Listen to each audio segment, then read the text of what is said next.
আসসালামু আলাইকুম। রাতের জন্য আমরা এখন রান্না করব মুরগির মাংস।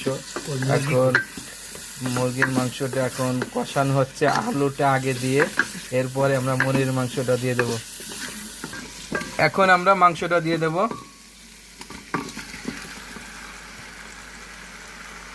এখন মাংসটা দিয়ে ভালো করে নাড়াচাড়া দেওয়া হবে। ধরে দাও বন্ধু।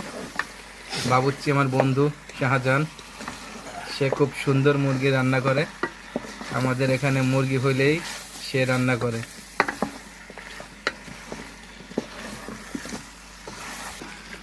এখন সুন্দর করে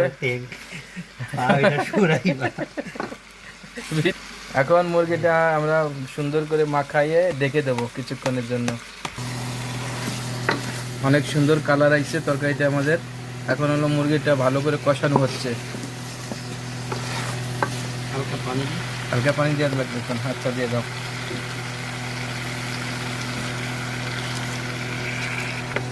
আমাদের ব্যাচেলার রান্না কেমন হলো জানাবেন সবাই। আল্লাহ হাফেজ।